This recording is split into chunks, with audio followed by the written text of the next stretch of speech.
Deep in the mountains of southeastern Kentucky sits Pine Mountain State Resort Park, a place known for hiking trails, steep terrain, and dense Appalachian woods that can feel isolating even in broad daylight. In August of 1990, a 21-year-old woman named Jennifer Bailey went there for a jog. She never came home. What followed became one of Kentucky's most haunting unsolved murders, a case involving an alleged confession, decades of rumors, and questions that still linger more than 30 years later. And according to some people connected to the investigation, someone may have confessed to killing her. In Kentucky, some stories never get finished. They linger unanswered, unresolved, and often forgotten. This is Buried in the Bluegrass, a true crime podcast from OleGergMedia. Each episode will dive into cases from across the Commonwealth, focusing on documented facts and those pesky little unanswered questions. All right, folks. Tonight we are visiting Bell County, Kentucky. Bell County sits pretty much on the southeastern corner as you can get. I mean, it's bordering Tennessee and Virginia. It's home to the good old cities of Pineville, Middlesboro, and RJ. Technically, I don't think I've ever been to RJ. Fun fact, though, it was originally named Josh Bell County after Joshua Fry Bell, who was a U.S. representative, and it was shortened in 1873 to what we know now as Bell County. It's also the only Kentucky county that has a state park and a national park, which would be Pine Mountain State Resort Park, and then you've got Cumberland Gap National Historical Park.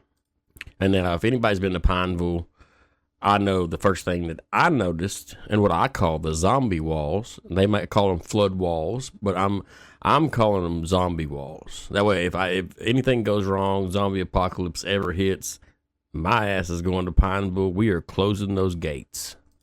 But also in Pineville, we got Chained Rock, which, yes, I have taken my fat ass up to the top of, and I was let down. It's not even the original chain. I mean, what kind of? I was upset. I was upset, tired, and sweaty. But yeah, that's a totally different podcast. We don't need to get into that. Tonight we're discussing Jennifer Lee Bailey. She was 21 years old in the summer of 1990. Daughter of Elbert and Janice Bailey they actually all lived in Greasy Creek, Kentucky. Now, Jennifer had recently graduated college. Her family and friends, they all described her as intelligent, athletic, and kind, who was an avid runner. And she loved to go to Pine Mountain State Resort Park, which sits in the Appalachian terrain near Pineville, Kentucky. Steep hills, wooded trails, ravines, and long stretches where you may not encounter a person for miles. On August 16th, 1990, Jennifer drove her mother's Mercury Cougar up to Pine Mountain State Resort Park and for a routine jog. She had told her she was going to get medicine on the way, and had told the parents that she would return to the house immediately after the run. She didn't have any other plans.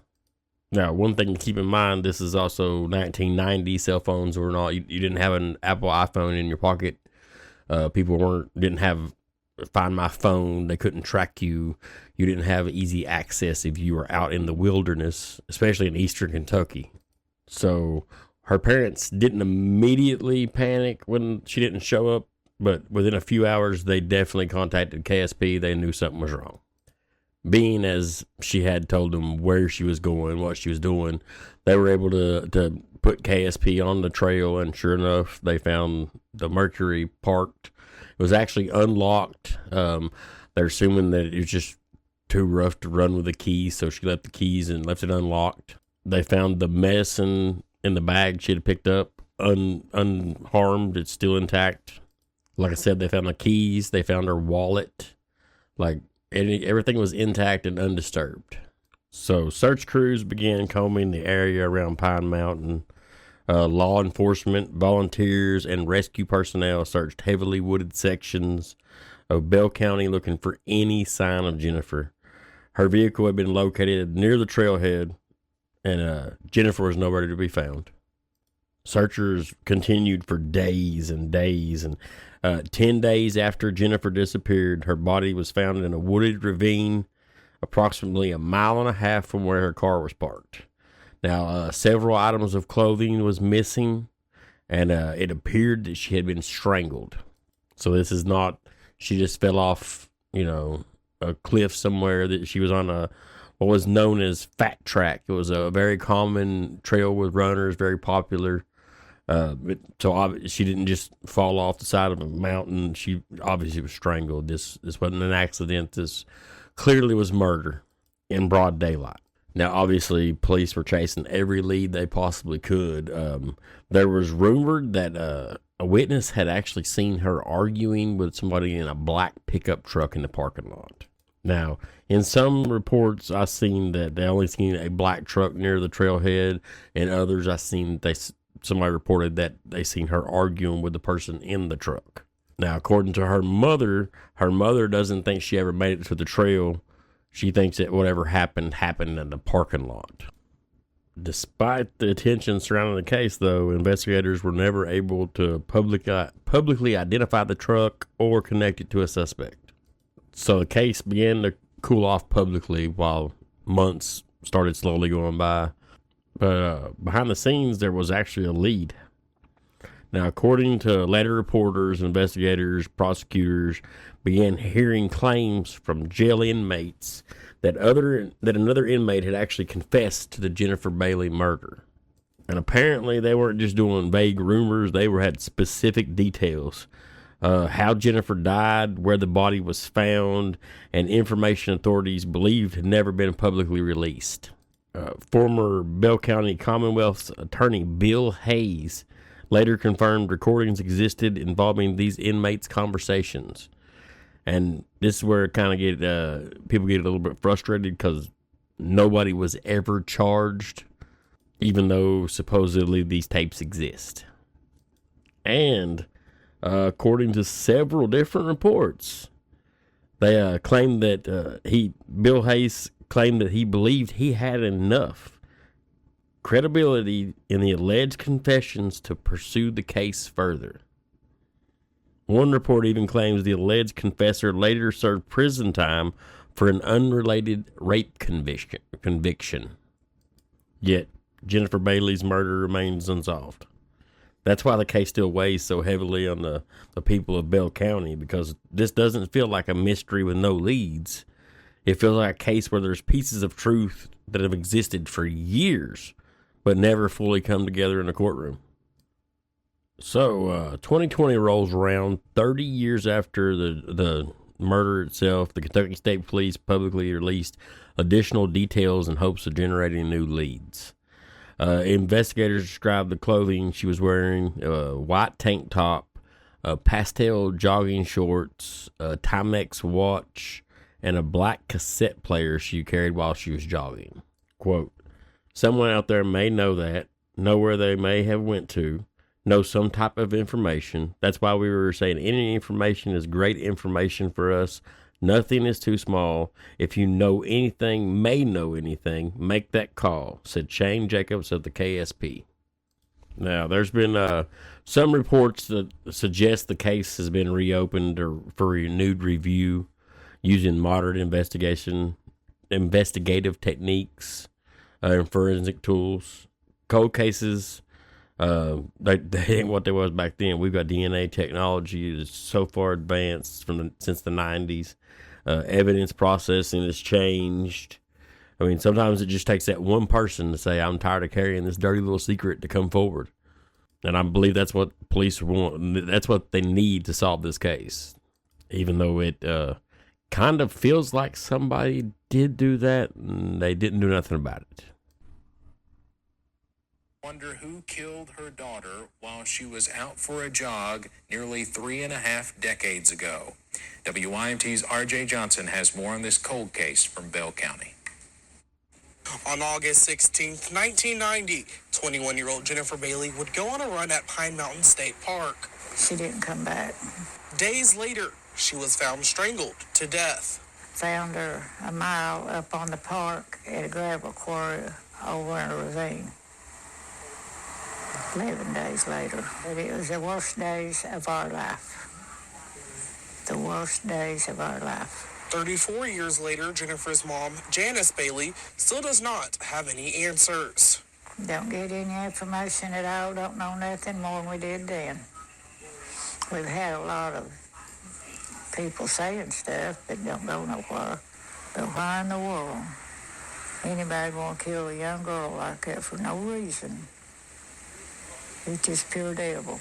Janice says she just wants to know who is responsible because someone out there has to know something. It's just something that you don't understand, and it hurts to the bone. Whoever done it, I hope they have to face the same thing. And for the last 34 years, Janice has worked to bring justice for her daughter. She's as much here today as she was that day. I go out there and sit and talk to her. I go out there about every day and talk to her. My husband's buried right beside of her. With the day not going by without thinking of Jennifer, Janice says she will not stop until she has answers. In Bell County, RJ Johnson, WYMT Mountain News. It's better. A lot of people say as time goes by, it gets better. I wish somebody would tell me what they meant by that. 30 years cannot heal a broken heart. That's how long it's been since someone murdered Jennifer Bailey days before her 22nd birthday. The Pinewood, Kentucky case ran cold a long time ago, but today, state police hope newly released evidence will crack it open. Jennifer's family is praying for a break. Here's 10 News reporter Cole Sullivan. On a hot August day, this case is as cold as they come. We know that someone knows what happened that day. 30 years ago this week, someone killed Jennifer Bailey while she jogged on a trail in Pinewood, Kentucky. As the decades run on, the trail and the case run cold. Just to keep it fresh. It's not forgotten until something's done. All that's left are lines wrinkling the faces of the people she loved. It seemed like just the last couple of years it's kind of fell off a lot. Jennifer's mother, Janice, remembers. Miss her every day. Remembers detectives finding her daughter's body 10 days later. Somewhere in this area. Thrown off a bluff a mile and a half away. Seemed like she got threw away. It seemed like everybody else threw away too. The investigation into Jennifer's death outlives its detectives. 7 or 8 have worked this file. This case is in the 90s, the year I was born. Fresh eyes bring new hope for a break. Nothing's too small. And now, new information. We're looking for a pastel-colored jogging shorts, headphones, black and tan Velcro belt. Hopes a tip will heat up this cold case. 30 years too long. And help heal a mother's broken heart. And a lot of people say as time goes by, it gets better. I wish somebody would tell me what they meant by that. Reporting from Pineville, Kentucky, I'm Cole Sullivan. Jennifer Bailey was 21 years old. A daughter, a friend, a young woman who went jogging in the Kentucky mountains and never came home. More than 3 decades later, somebody out there may still know exactly what happened to her. They may know what happened that day on Pine Mountain. And if rumors surrounding this case are true, investigators may have been way closer to the truth than the public ever realized. If you have any information regarding the murder of Jennifer Bailey, contact Kentucky State Police at Post 10 at 606-573-3131. Even after all these years, something small, even the smallest thing, can help this case. Somebody out there knows that one little detail that can bust this one wide open, and the internet is undefeated. I challenge ye, internet, get it done. And y'all be careful out there. We do not need an episode about you. I'm OleGerg, and this has been Buried in the Bluegrass. This podcast is a proud member of the OGM Podcast Network.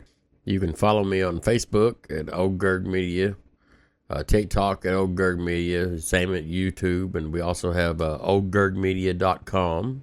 So go give us a follow, a like, rate us on your favorite podcast catcher. hook us up, man. But as always, thank you for listening to OGM Podcast Network.